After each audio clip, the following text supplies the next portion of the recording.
malam, Sobat Sirai TV sekalian. Seperti biasa, Jumat malam kita bincang-bincang, ngobrol-ngobrol yang ringan-ringan tentang dunia psikologi. Tapi kali ini ada sesuatu yang beda dari hari biasanya. Kita akan membahas masalah penulis-penulis Sri Kandi ini ya. Apa yang mereka ini telah kerjakan untuk menulisnya cerita-cerita yang mereka akan tulis, yang sudah tulis sebelumnya. Seperti biasa, kami Sirai TV ditemani oleh partner setia kita dari ANO, Kak Kristi. Apa kabar malam, Kak Kristi? Selamat malam, Pak Bor. Ya, apa nih yang mau dibahas malam ini? Ya, jadi kami sedang promosi buku. Saya, Mbak Geni, Mbak Kori, sama-sama menulis buku. Sebenarnya kami saling nggak kenal ya, tapi kami dipertemukan oleh Natasha Panjaitan yang tadi siaran tentang writerpreneur. Nah, buku ini intinya tentang perempuan-perempuan Indonesia yang pernah menjejakkan kaki di mancanegara. Nah, kisah masing-masing orang itu kan unik ya. Nah, keunikan masing-masing orang itulah yang dicoba diceritakan di sini gitu. Menarik ya, soalnya saya sendiri negara yang pernah dikunjungi baru satu itu, New Zealand. Nah, mungkin dari cerita-cerita ini akan dikorek ya. Apa nih yang menarik pengalamannya? Mari kita dengarkan sama-sama. Silakan. Siapa nih yang mulai dari siapa dulu? Kristi. Mbak Kori, Mbak Geni. Mbak Geni dulu deh. Mbak Geni. Boleh. Yeah. Oh, aku tuh emang sebenarnya aku mimpi aku tuh untuk jalan-jalan ke Eropa kan.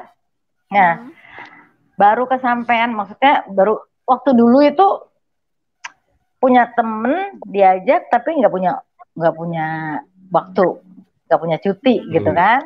Ada juga temennya mau tapi uangnya nggak ada. Atau pokoknya akhirnya selalu nggak match gitu. Aku mau, orang nggak mau. Orang mau, aku nggak mau. Ada aja ya, saya bukan nggak mau, nggak bisa gitu kan. Sampai akhirnya gue nekat untuk solo traveling.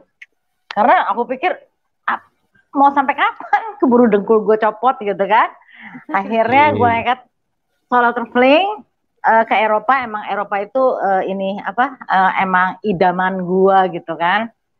Akhirnya nekat bikin visa, terus beli tiket, nggak punya itinerary, nggak ngerti apapun yang ada di sana, nggak tahu nginepnya di mana, terus jalan-jalan kemana nggak tahu, semua learning by doing aja. Dan akhirnya tiap tahun gue ke Eropa. Boleh tahu Eropanya ke negara mana aja? Dari barat, timur, selatan, utara udah.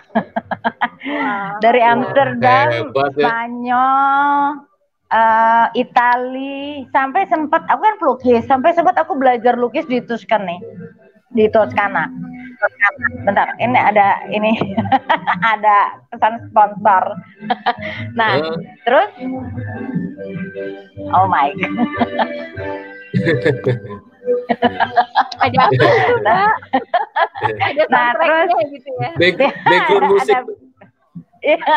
Nah, terus jadi yang paling menarik tuh ini ya, yang pertama kali ya. Kalau yang kedua hampir tiap tahun. Jadi tahun ini sebenarnya aku berangkat. Cuman karena pandemi nggak jadi kan. Nah, terus yang pertama yang paling seru karena aku cuma punya tiket, bukan punya apa. Aku cuma punya Jakarta, Amsterdam, Jakarta. Nggak punya itinerary, nggak punya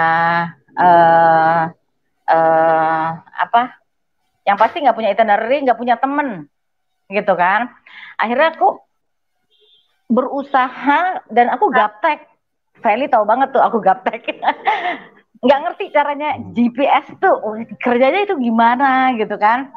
Jadi akhirnya pertama aku nggak mau ambil resiko, aku ambil Jakarta, Amsterdam, Jakarta, dan 1 bulan. Nah, Jakarta, Amsterdam, dan Jakarta aku ambil tiketnya pakai Garuda. Aku pikir at least kan biasa norak yang nggak ngerti. Jangan-jangan semuanya bule gitu kan. Bahasa Inggris aku juga pas-pasan kan, bule semua. Ternyata nggak juga gitu kan. Berikutnya aku nggak naik Garuda, cari yang paling murah. Jadi duduk sebelah aku tuh ada anak muda yang mau sekolah di Düsseldorf yang pertama kali. Dia juga baru pertama kali ke Eropa kan.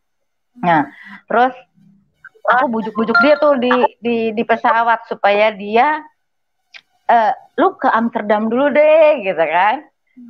Abis itu baru lu jalan gitu kan. Akhirnya dia setuju. Nah, di situ langsung aku belajar tuh caranya menggunakan GPS. Hostel aku dibantu sama teman aku orang Inggris. Dia langsung gini, ini saya bookingin kamu hostel ya 4 hari. Abis itu gue nggak tahu gue mau kemana gitu kan. Nah dari situ aku belajar kan belajar sama dia GPS. Terus turun dari pesawat gue ke hostelnya kan dia kasih tahu nih naik ini sampai di hostel aman gitu kan. Nah terus 1 kamar dorm kan, dormitory gitu kan. Nah di situ aku bergabung kan sama teman-teman traveler lain.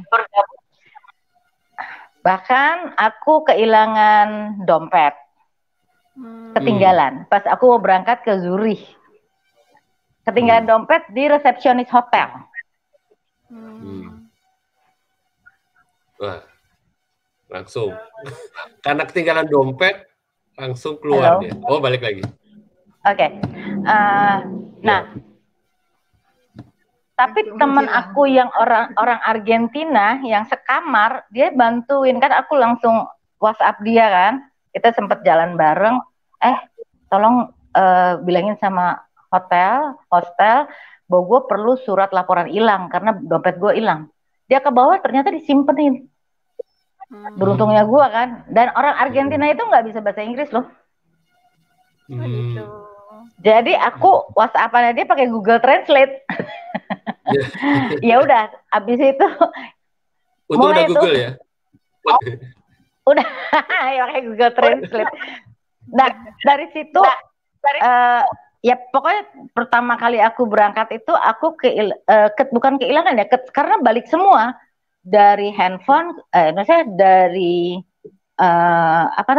dompet yang isinya 2/3 uang gua, tapi kan aku pisah-pisahin gitu kan. Jadi pas di Zurich sama Munich sama ke mana sih aku lupa satu lagi negaranya, ke Swiss, ke Montreux segala macam, aku masih punya uang dan bawa kartu kredit kan.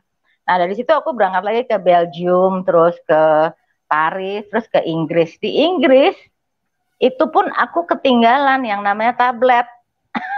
Pokoknya aku careless banget deh, tinggalan. Tapi tetap ada yang bantuin aku untuk akhirnya balik. Nah dari situ aku balik lagi.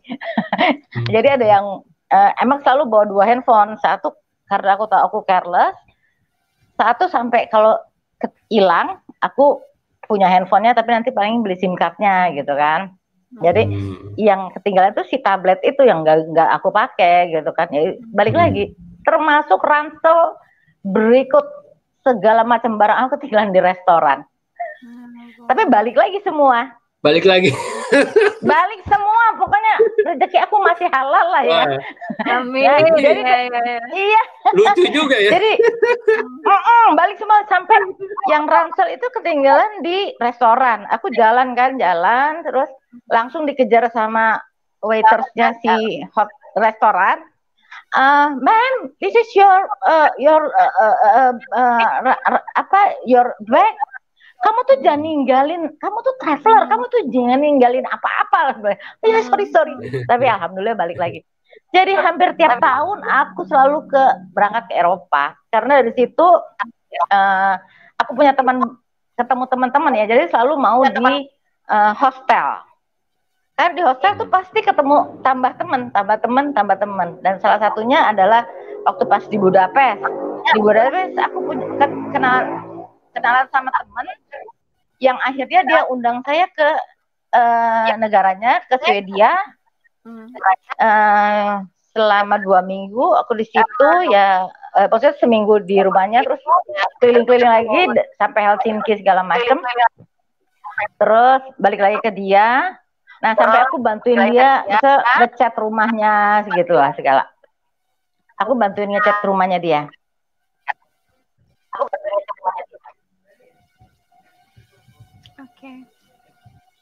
Oke, kok bisa memutuskan jalan-jalan sendirian, Mbak Jenny? Emang maksudnya nggak takut atau misalnya? Kalau saya sih orangnya agak males gitu kalau jalan-jalan sendirian. Nah, kalau Mbak Jenny kenapa nih justru seneng gitu? Ya karena itu tadi, karena nggak pernah ketemu teman yang bareng.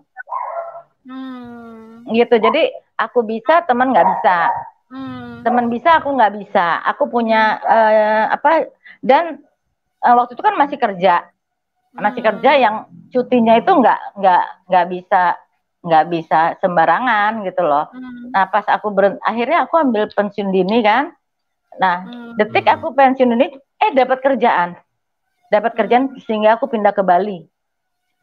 Nah di Bali itu aku bilang aku cuma mau 2 tahun kan.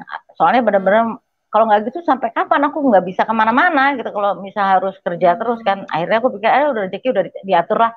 Akhirnya aku belajar lukis, jadi pelukis. Aku bener-bener nggak mau jadi karyawan lagi. Dan setiap tahun aku jalan. Tapi justru gitu. Rezekinya jadi dari melukis itu ya Mbak Jenny ya? Iya, sekarang ini aku ngelukis pas di Bali aku belajar ngelukis kan, ngelukis ya dengan cepat ya. Aku punya, karena sebelum aku backgroundnya sales, aku jadi gampang jualnya kan. Di belakang itu lukisan-lukisan aku sebagian. Nah terus ya udah aku berangkat itu ya dari hasil jual lukisan gitu. Mantap. Gimana cara jual lukisannya, Mbak? Cara jual lukisannya kayak profesional nawarin kayak gitu atau gimana? Aku kan punya sales, aku punya customer. Sebelumnya kan kerja di Toyota kan, jadi aku punya customer banyak. Aku tinggal share aja. Aku punya lukisan ini, gitu. Iya. Pertamanya. Nah, yang waktu aku berangkat pertama, terus terang uang aku nih, ini yang aku bilang law of attraction ya. Apa yang lu pikirin dia akan datang. Nah, waktu itu aku cuma punya uang buat beli tiket Amsterdam Jakarta sama visa. Dan aku mau 1 bulan di sana.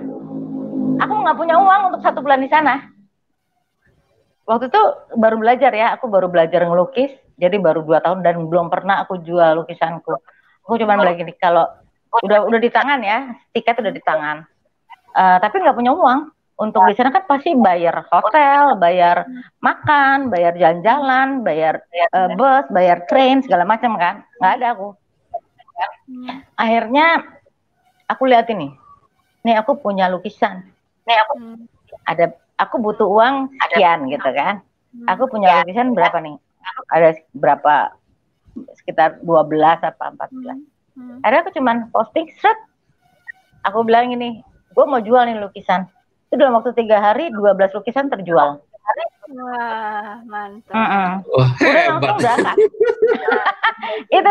itu kalau aku bilang sih itu law of attraction ya. Jadi the power of kepepet ya. Jadi kita fokus, gue butuh duitnya berapa nih, gitu kan? 1 bulan gue ngabis itu udah langsung aja ini lukisan, sampai yang beli itu bilang gini, Kin, lu gimana sih caranya menetapkan harga lukisan lu, gitu kan? Soalnya kan pertama kali gue jual lukisan kan, gini, gue butuh let's say 35 juta gitu kan. Ya udah, gue punya harta nih ada 12 lukisan atau 14 lukisan, gue bagi aja itu. Jadi mau gede ukurannya, mau kecil ukurannya, harganya sama. Itu sebentar itu cekrek-cekrek langsung. Kan gue transfer. Ya udah, habis itu packing, kirim, udah. Jadi di tabungan udah ada duit, langsung tuker dolar ya, euro, berangkat. Bonek juga kayak ini bagian ini. Bonek, iya. Berani. Saya sendiri juga belum tentu berani tuh. Iya. Iya, tapi seru loh kalau misalnya, kalau menurut aku sih di Eropa itu, Feli pasti tahu ya, di Eropa tuh aku sempat keasikan ngobrol sama temen di Amsterdam, selesai jam 1 pagi kan, terus aku baru ngeh bahwa tram itu ada jam selesainya kan, sampai sana baru aku sampai di berhentinya tramnya baru lewat, jalan udah nggak ada orang. Jam 1 pagi akhirnya jalan cari metro, baru juga lewat. Jadi satunya tinggal pakai bus kan, dan aku tinggalnya di North Amsterdam sekitar 2 jam. Turun dari metro aku nggak ngerti itu ngelewatin universitas ya, jam 3 pagi sendirian di antara universitas. Kebayang nggak sih kalau universitas udah malam nggak ada orang, tapi aman jalan ya? sendirian. Iya, jalan sendirian sekitar, abis itu dia. Abis itu ngelewatin hutan dulu. Abis ngelewatin hutan baru ngeliat hostelnya. Baru kali itu gue seneng banget ngeliatin anak-anak muda minum-minum di mana, di bar. Baru kali itu. Oh, ini udah kembali ke civilization gitu ya. Iya, kembali ke peradaban. Peradaban. Oke, nih Mbak Geni ceritanya. Oke, sekarang kita ke Mbak Kori. Mbak Kori gimana Mbak Kori ceritanya? Kalau saya sih sebetulnya diawali sama nekat. Karena sama kan ya, memang juga ya. Iya. Karena memang kan saya itu kalau ke ini kan nyoba keluarnya itu ke Jepang gitu ya. Jadi memang kenapa ke Jepang itu kan karena memang pada dasarnya saya sendiri suka komik gitu kan dari kecil gitu ya, suka komik gitu. Jadi kayak catat kali ya sama Allah tuh pengen ke Jepang, pengen lihat Conan gitu kali ya. Walaupun pas ke Jepang. Iya. Jadi saya itu kan bisa ke sana itu karena beasiswa gitu kan. Nah, jadi beasiswa saya itu sandwich waktu itu. Karena kan lagi sekolah lagi gitu ya. Kemudian pada saat penelitian di Indonesia tuh bahannya itu susah masuk gitu ya, bahan yang saya perluin, jadi lama gitu nunggunya gitu kan. Akhirnya sambil nunggu nggak datang dicoba itu beasiswa untuk sandwich itu gitu. Sambil itu juga itu kendala saya itu bahasa Inggrisnya tuh parah lah gitu ya.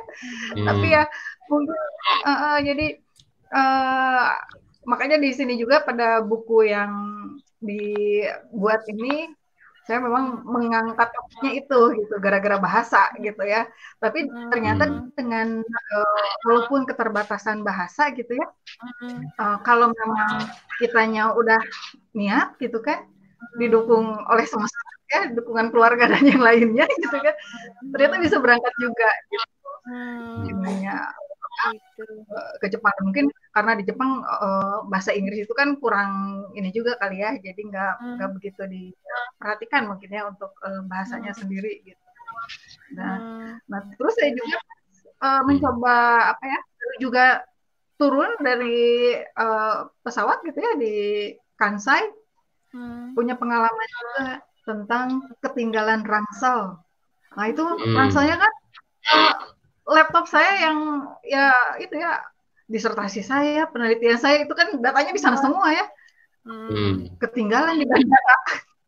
Iya, aduh, makanya pas baru nyampe udah ketinggalan ya.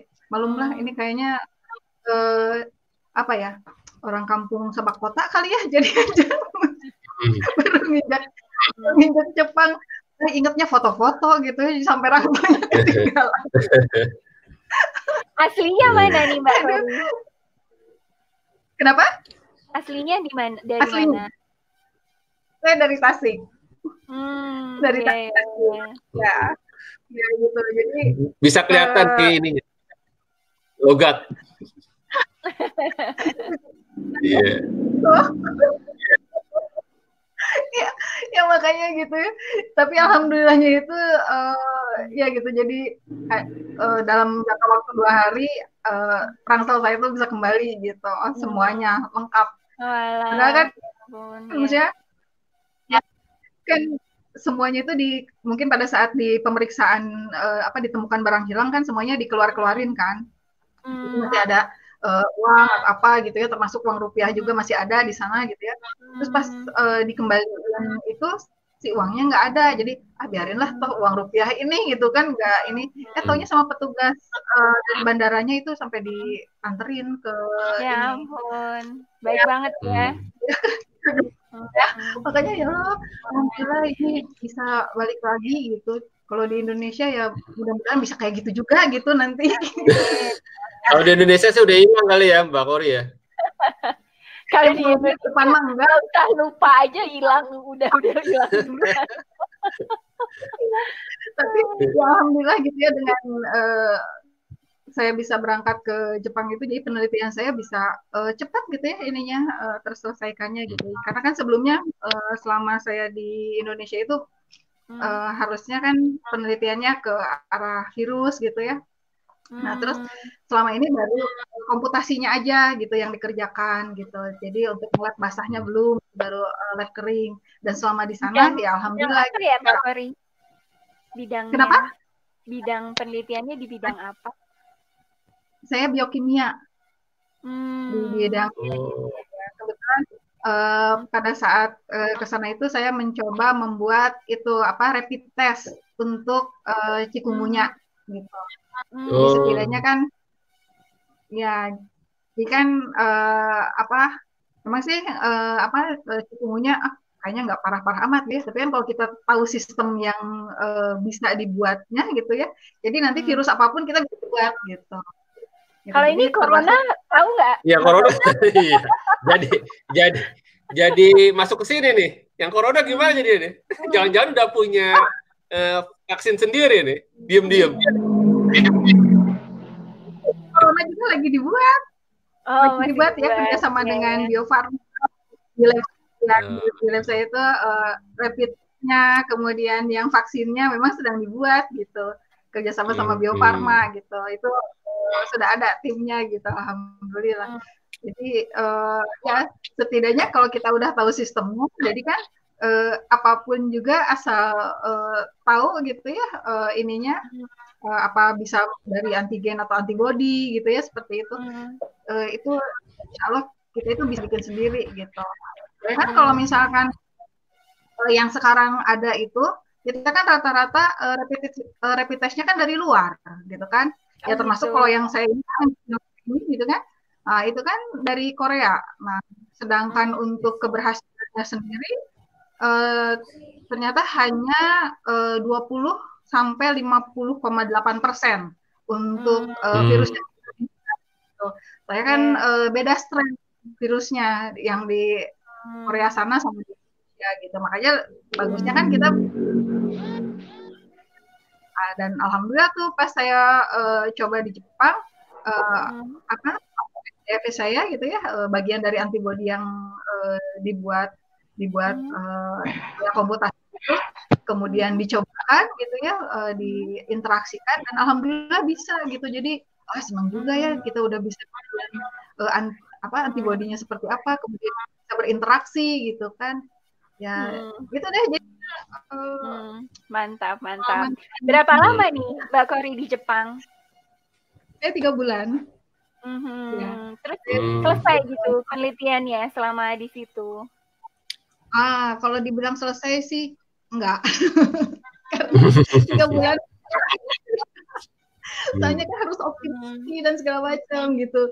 Jadi saya di sana itu baru sampai setidaknya SCFP yang saya bisa buat itu berinteraksi gitu dengan antigennya gitu. Jadi udah kayak gitu aja udah bagus banget. Soalnya di Indonesia sendiri kan saya belum bisa nyampe ke sana gitu karena nungguin posnya gitu ya. Saya pakai Ecoli yang kebetulan Ecolinya saya minta dari kampus-kampus nggak ada gitu ya, jadi harus beli langsung. Itu nggak nyampe-nyampe gitu, udah sampai 6 bulan nggak nyampe-nyampe gitu ya, sedangkan saya harus cepat lulus. Jadi udah lulus tapi sekarang Mbak Korinya belum, akhir sekarang. Oh lagi aja ya biar cepat lulus. Di mana nih ngerjain S3-nya di mana? Saya di Unpad. Ya, di Unpad jurusan Iya. Kalau di Jepangnya di universitas mana? Di Osaka Prefecture University. Gitu ya. Ya, mantap. Sama supervisornya sama Profesor Ikuo Fujii. Okay. Saya pikir sedang dengan Detektif Conan, Mbak. Itu dia. Setidaknya foto-foto. Tapi ternyata jadwal di sana tuh padat sekali gitu ya. Jadi ya kejar-kejar deh gitu. Jadi nggak sempat. Setidaknya udah menjejakkan di negara yang sama aja sama Conannya. Iya. Hebat ya, hebat. Mbak Kori, Mbak Geni hebat.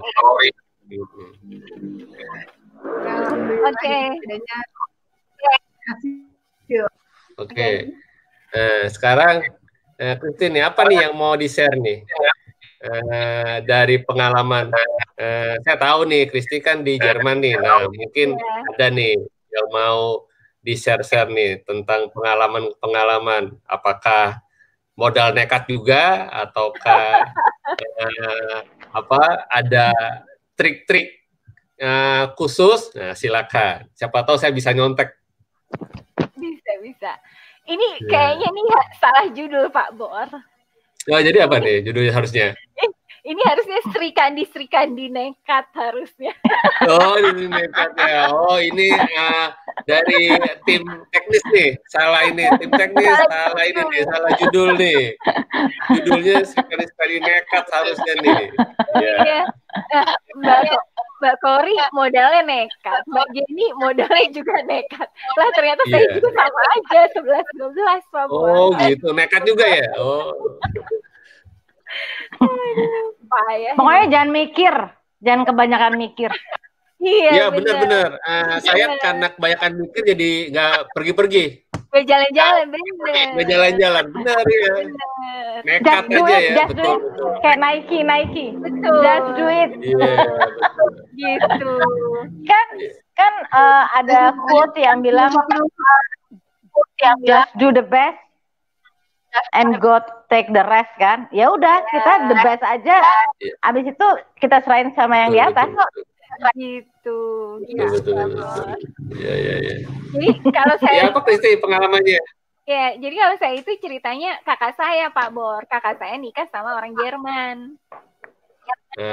Nah, terus udah berapa lama dia di sini, dia mulai kuliah tuh. Nah, dia mulai kuliah, dia ceritain lah kuliahnya di sini gimana. Lah, saya pikir boleh juga nih saya kuliah di sini gitu. Padahal bahasanya dia nggak bisa. Iya. Gitu. Jadi nekat juga kan? Nekat juga gitu. Tapi kalau itu mah nggak nekat juga dong, Chris. Kan udah ada saudara di Jermannya. Seenggaknya enak. Tapi kan gini Pak Bor, ternyata ya setelah saya di sini, saya pikir dulu bahasa Jerman gampang. Bahasa Jerman gampang kok gitu kan. Ngomongnya sama kayak apa yang ditulis gitu. Ternyata orang Jerman sendiri menganggap bahwa bahasa mereka susah gitu. Susah. Iya, termasuk gitu. Salah satu bahasa yang susah di dunia gitu kan. Saya juga jadi melongo gitu. Tapi udah terlanjur begini gimana dong gitu kan. Gitu. Oh gitu ya. Ya gitu, 3 bulan setelah kursus bahasa di Indonesia, saya datang ke sini gitu kan. Orang-orang kan udah ngomong gitu kan. Saya bingung. Jadi saya kalau ngomong kayak bayi gitu, nunjuk jalan. Kalau beli roti gitu cuma saya tunjuk aja, mau beli ini gitu. Saya juga nggak bisa ngomong waktu itu gitu. Itu bahkan udah 1,5 tahun saya lulus tes bahasa loh. Tes bahasa di sini termasuk susah loh. Ini terus kan aturannya kalau 2 tahun nggak lulus tes bahasa mesti pulang di sini. Jadi benar-benar aturannya itu ketat gitu. Nah itu saya 1,5 tahun saya lulus tes bahasa loh. Itu masih belum bisa ngomong. Masih nggak berani ngomong itu udah lulus tes bahasa itu saya. Ya gitu. Terus nggak berapa lama dapat ngelamar kuliah, dapat tempat kuliah itu juga ternyata susah dapat tempat kuliah gitu. Jadi di jurusan saya itu udah termasuk paling banyak. Yang diterima 40 orang per summer semester, 100 orang di winter semester gitu. Nah, orang asing kalau untuk jurusan saya itu ada jatahnya gitu, karena kalau nggak ada jatahnya mereka sama sekali nggak terima orang asing gitu. Gitu, jatahnya kuotanya 10%, pokoknya kayak gitu. Jadi maksudnya, wah selama saya kuliah juga saya nggak normal lah. Sampai sekarang juga saya nggak pernah bisa normal lagi karena tekanan yang berat. Gitu. Ya begitulah. Nah, untuk mencukupi kebutuhan sehari-hari gimana? Kalau Mbak Geni kan ngumpulin uang dulu ya, terus udah gitu jual lukisan. Kalau Mbak Kori tadi ini ya beasiswa ya Mbak ya? Iya. Nah, kalau Kristi ya gimana? Apa beasiswa juga atau jualan lukisan juga mungkin? Nggak bisa ngelukis saya. Kasihan yang ngelihat lukisan saya kalau saya yang lukis. Waktu baru datang saya kan datang pakai surat sponsor dari kakak ipar. Nah terus udah datang ke sini saya kalau kursus bahasa di sini boleh kerja berapa jam gitu selama setahun ada jatahnya. Terus kerjanya itu di sini namanya kerja 450 euro basis gitu. Jadi gajinya itu maksimal 450 euro. Lebih dari itu bakalan kena pajak. Jadi gaji yang nggak kena pajak itu segitu. Dan saya kerja itu gitu.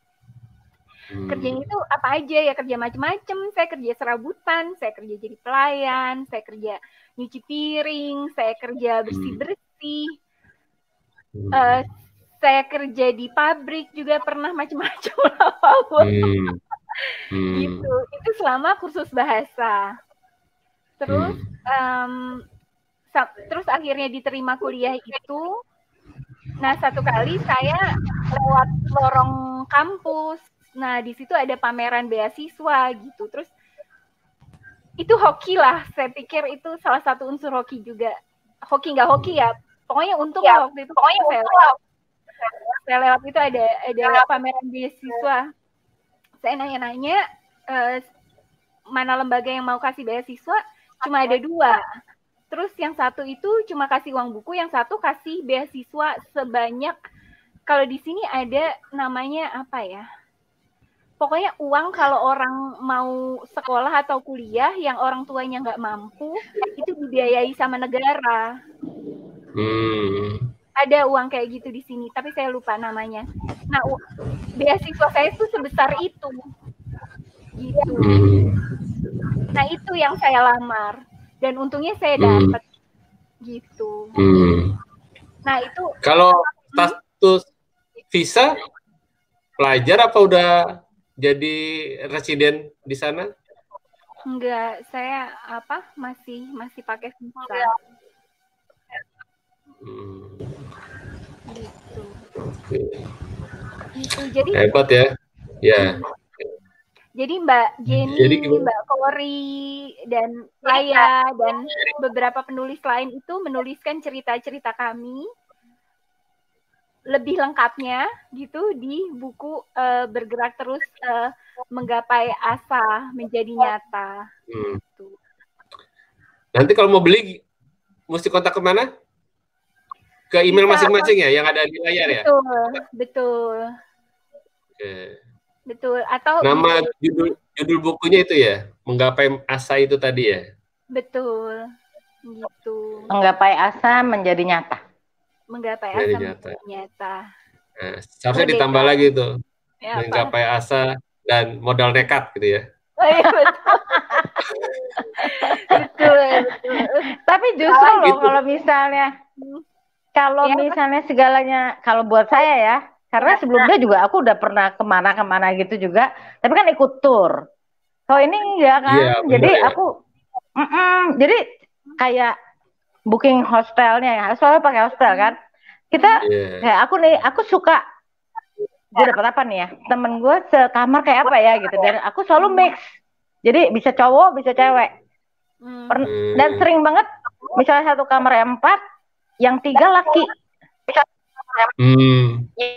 Jadi nah aku tuh dan selalu aku chatty kan, selalu aku ajak ngobrol gitu kan mereka, dan umumnya mereka itu pengen tahu tentang Indonesia. Oh ya, selalu. Jadi aku pas pulang kalau udah malam gitu kan, kita biasanya sharing di kamar gitu kan, dan aku selalu ceritain tentang Indonesia. Jadi banyak yang teman-teman yang sesama traveler itu nanti dia bikin rencana untuk ke Indonesia. Bagus kalau ya, aku, jadi itu ya, duta Indonesia ya Mbak Gini. Iya kan, iya. Dan biasalah kita kan, saya kan sales ya. Apa juga yang terbaik tentang Indonesia gue ceritain deh. Benar. Kelebihan sales itu, kelebihan sales itu tidak pernah kehabisan bahan buat diobrolin. Benar. Iya. Soalnya kalau nggak punya bahan, dia mau jualan apaan?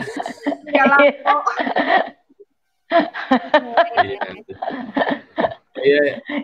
Sebentar saya mau nyapa dulu nih, ada yang baru join, Joko Suhartono. Nah, ada yang kenal nggak nih? Siapa? Temanku. Halo Mas Joko. Ya. Apa kabar? Mas Joko, terima kasih sudah datang.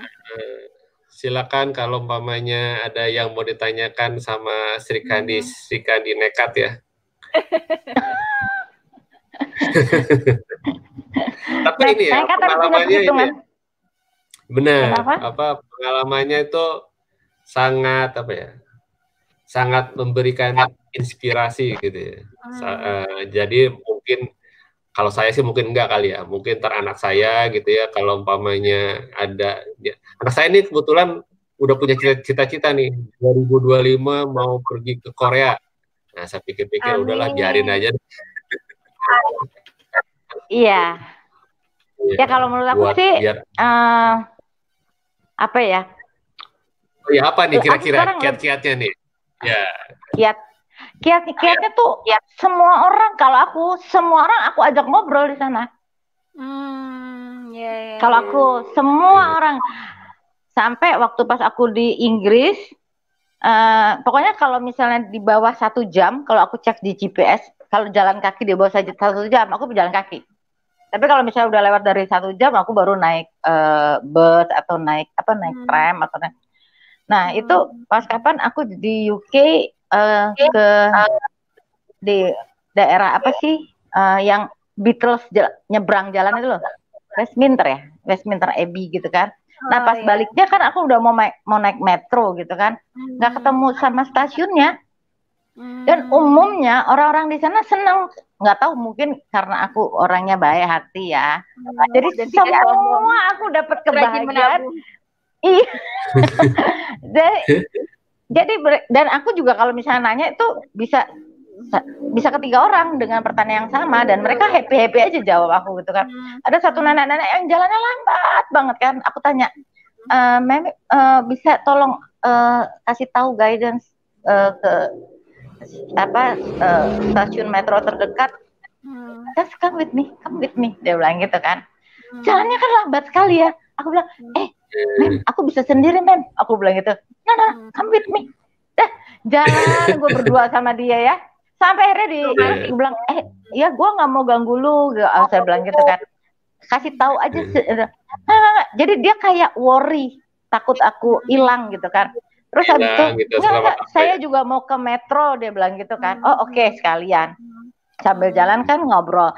Udah sampai di stasiunnya, terus itu ada officer, dia bilang itu. Kamu tanya sama dia tempat.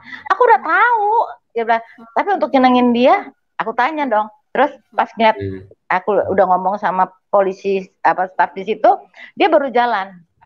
Jadi dia baru lega ngeliat aku pasti bersama orang yang aman. Hebat nggak? Itu orang-orang tuh. Oke, kita lanjut nyapa-nyapa lagi Pak Bor. Tasya Gudia, siapa ini? Siapa yang kenal? Hayo. Ngaku. Di saya nggak muncul ya? Oh, Tasya. Tasya Gudia. Oke. Hermatra, obat cikungunya kayaknya kenalnya sama Mbak Kori ya? Iya, itu mang saya. Iya. Kenapa kena cikungunya? Enggak. Cikungunya. Jangan ya. Oke. Ya, gitu. Ana. Ya, pas mau berangkat beliau yang ngantar saya di bandara. Oh, supir pribadi. Iya, mantap. Oke. Ana Friani, siapanya nih Mbak Kori? Saudara saya juga. Oh iya. Mantap. Oke, terima kasih satu kampung ya. Satu kampung semua pada nonton nih kelihatannya ya, Mbak Kori. Iya. Itu sinyal di sini mah susah. Jadi nggak kuat. Iya. Tapi hebat nih Mbak Kori ini ke Jepang kan udah bahasanya susah, tulisannya susah, nekat juga ya. Iya. Hebat. Mbak Kori udah bahasanya susah, apalagi susah Pak Bor? Itunya teksnya, tulisannya. Iya, susah kan. Kuliahnya juga susah. Kuliahnya juga susah. Biokimia. Bener. Ada 3S.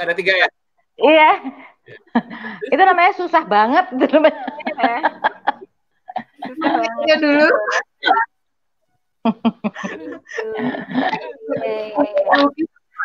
Ngelukis virus yang susah, bisa ngelukis segala. Iya. Pak Kori sama Pak Geni bisa berkolaborasi tuh melukis virus corona. Nggak ada yang beli nanti pada takut. Ngeliatnya pakai masker ya. Pas ngeliat lukisannya pakai masker. Kan bersejarah Mbak Geni, bersejarah. Lovel kalau pas lagi di mana di Jermannya itu bukan mereka biasa ngobrolnya bisa pakai bahasa Inggris aja? Enggak, tergantung jurusannya. Kebetulan yang untuk jurusan saya nggak ada di sini yang pakai bahasa Inggris gitu. Jurusan saya pakainya bahasa Jerman gitu. Iya, tergantung jurusannya gitu. Oke. Nah itu ada Sylvia Ledia. Hai Geni, sukses dengan bukunya. Itu temanku di Belanda. Oh iya, mantap. Iya. Iya, beli ya bukunya. Semua yang hadir di sini ya, tolong ya.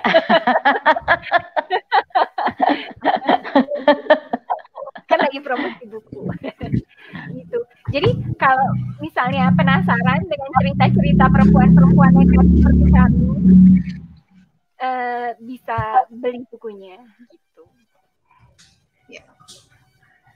Ya, kalau yang di buku itu aku ceritanya tentang gimana akhirnya aku memberanikan diri keluar dari zona nyaman, dari pekerjaan yang 28 tahun aku tekuni dan aku happy di situ. 28 tahun. Ya, 28 tahun. Wow. Aku happy banget di situ, pokoknya lingkungannya menyenangkan. Ini ya benefit yang aku terima juga bagus. Tapi aku pikir kalau aku terus di situ, aku nggak bakalan dapetin apa yang aku impikan. Iya. Iya. Tuh, mantap. Kok Pak Bornya pergi? No, Pak Bor hilang. Baik. Oke. Oke, jadi sebelum kita akhiri nih. Oh, ini ada lagi nih Angitura Juanto. Ini adik saya, saudara-saudara, perkenalkan. Terus ada Adinda. Halo.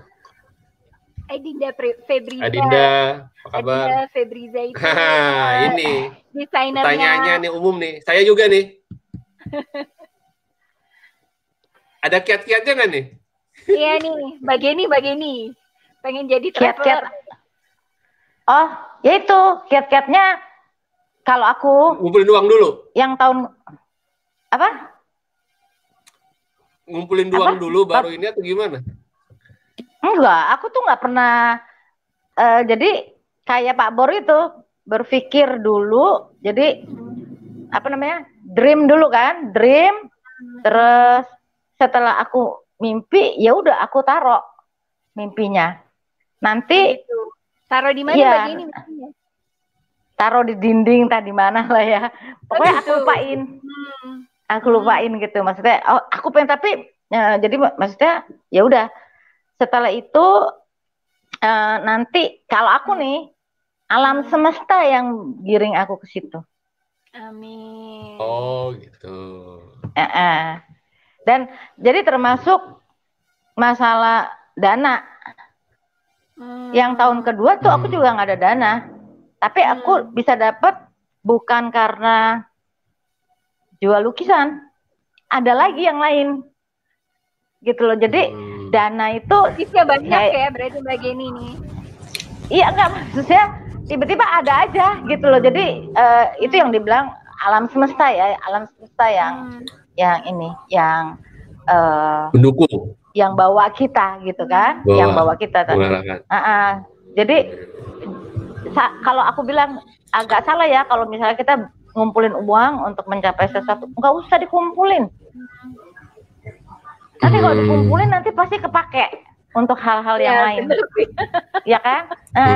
Jadi kayak aku punya temen deket, bukan, maksudnya ada temen di Bali, dia cita-cita banget untuk tinggal di Kanada. Sekarang dia udah di Kanada. Aku udah bilang sama dia, lu jangan berpikir lo kumpulin duit, jangan. Lo hanya berpikir sebenarnya lu pengen tinggal di Kanada. That's it. Nanti alam yang akan bawa kamu ke sana.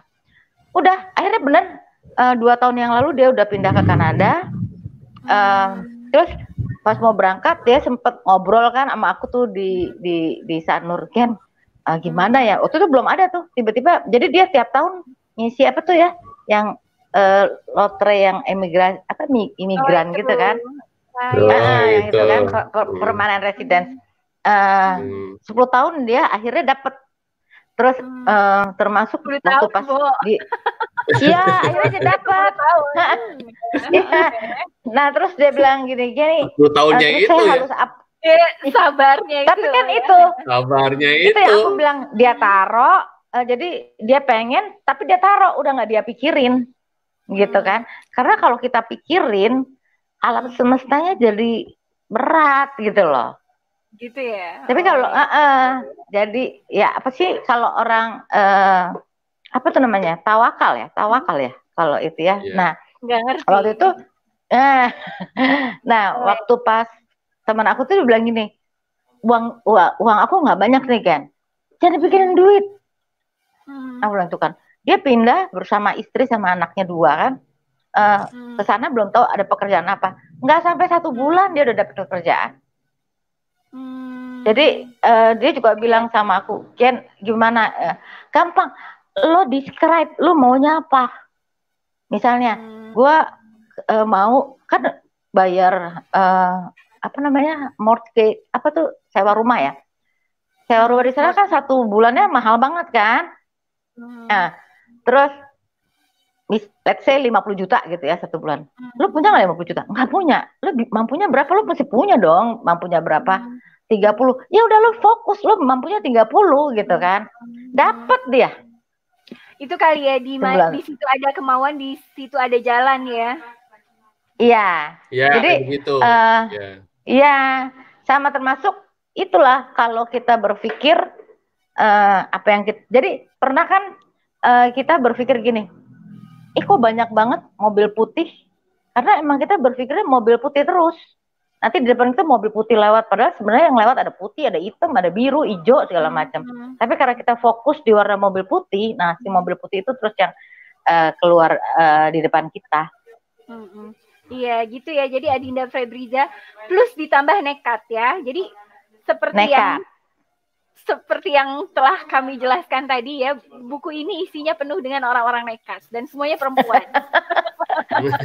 Nekat harus mutlak. Gitu. Oh, ada tabungan khusus untuk traveling, gimana tuh? Tabungan khusus untuk, ya pokoknya minimal pada saat kayak gini deh. Kita ini kan dikasih modal sama Tuhan, mata, hidung, telinga dan macam-macam kan. Itu modal sebenarnya. Sama kalau kita mau traveling, at least kita udah punya modal tiket. Udah punya modal visa gitu kan. Nah, itu udah mesti punya dulu gitu kan.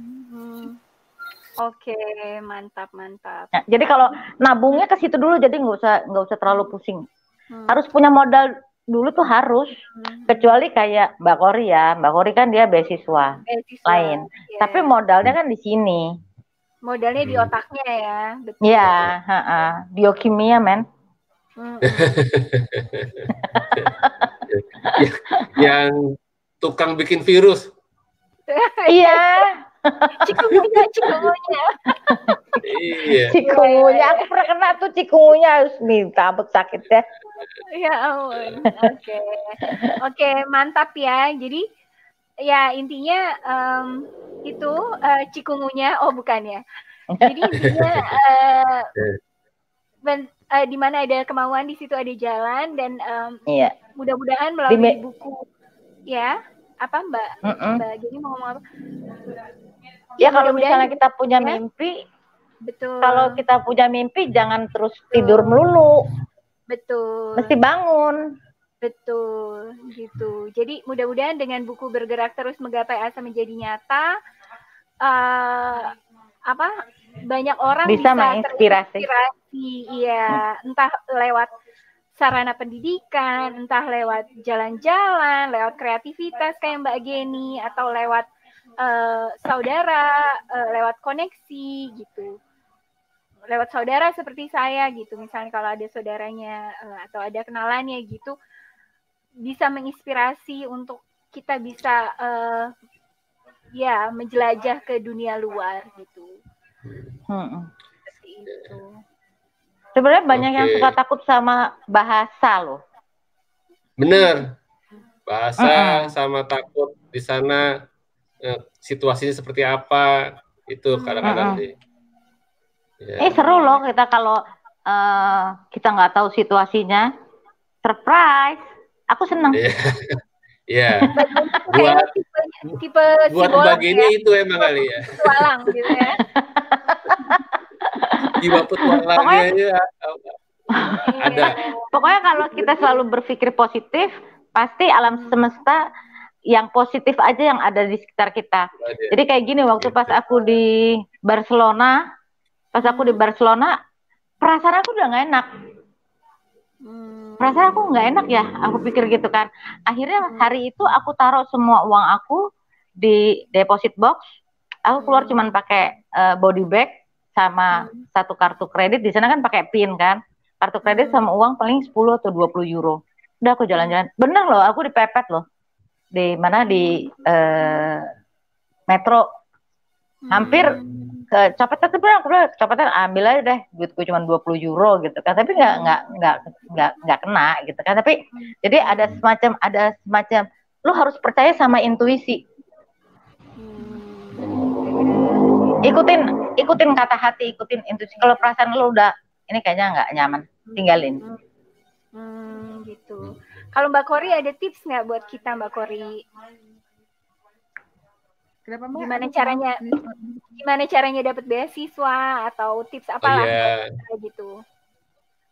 Ya, sebetulnya sih kalau untuk beasiswa memang kan di situ ada ketentuannya gitu ya. Jadi kita ikuti aja arahannya itu, keinginan dari pemberi beasiswa itu apa gitu. Kalaupun karena memang ada suatu hal yang kita belum nyampe gitu ya, kayak waktu saya tuh sebetulnya lagi ke bahasa gitu ya, yang kurangnya gitu, TOEFL-nya kayak nyampe. Tapi itu juga bisa diperbaiki gitu. Jadi coba aja, masukin aja gitu. Toh nanti juga itu bisa diperbaiki gitu sambil jalan gitu, seperti itu. Dan jangan lupa berdoa dan berpikir aja. Gitu ya. Jadi intinya selain nekat juga memenuhi persyaratan gitu ya, Mbak Kori. Itu beasiswanya dapatnya carinya dari tempat kuliah dulu atau dari lembaga apa atau apa ya? Kalau saya sih kalau yang beasiswa sekolahnya memang dari itu ya, dari LPDP gitu, pakai Budi BM gitu. Jadi dari jalur sana gitu ini untuk beasiswanya. Kalau untuk yang lainnya sendiri kan LPDP sendiri nggak hanya dosen aja kan, banyak ya ininya. Jadi kita bisa menempuh itu. Gitu.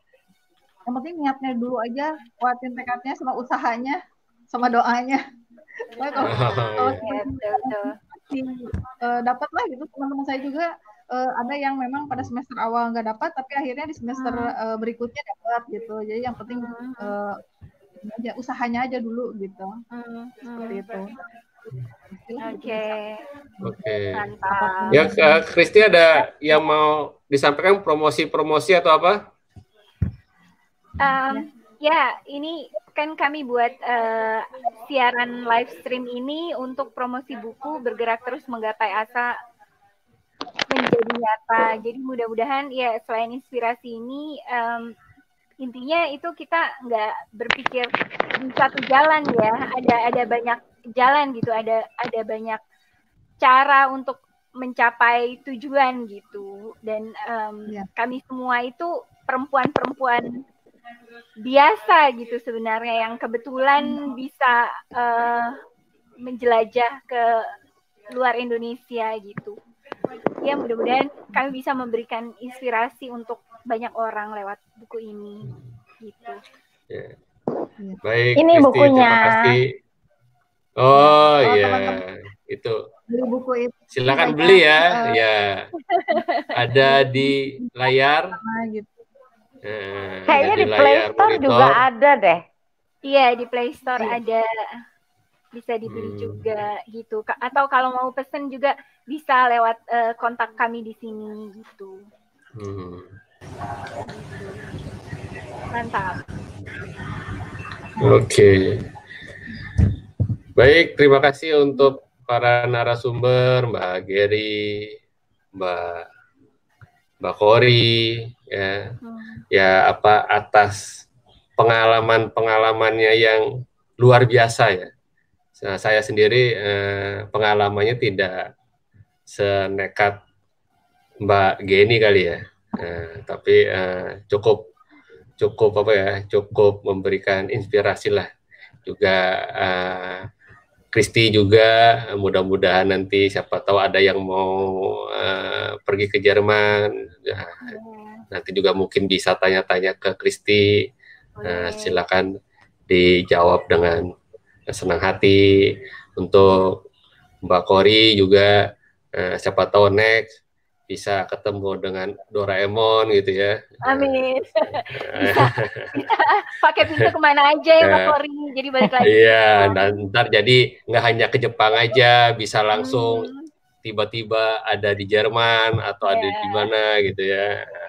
Ya, terima kasih untuk sharingnya, Iya, malam ini. Semoga tetap berpetualang. Nah, tetap kalau ada hal-hal menarik yang lainnya bisa kontak Sirai TV, bisa kontak ANO, kita berbagi lagi. Iya, terima kasih. Terima kasih untuk semuanya. Baik, untuk permisa Sirai TV, sekian dulu untuk bincang-bincang kita malam ini. Kalau umpamanya ada ide atau apapun, suka dengan diskusi kita malam ini, silakan komen di bawah. Siapa tahu nanti di lain kesempatan kita bisa ajak kembali Srikandi nekat kita untuk bercerita tentang pengalaman mereka. Baik, jaga kesehatan, salam buat keluarga,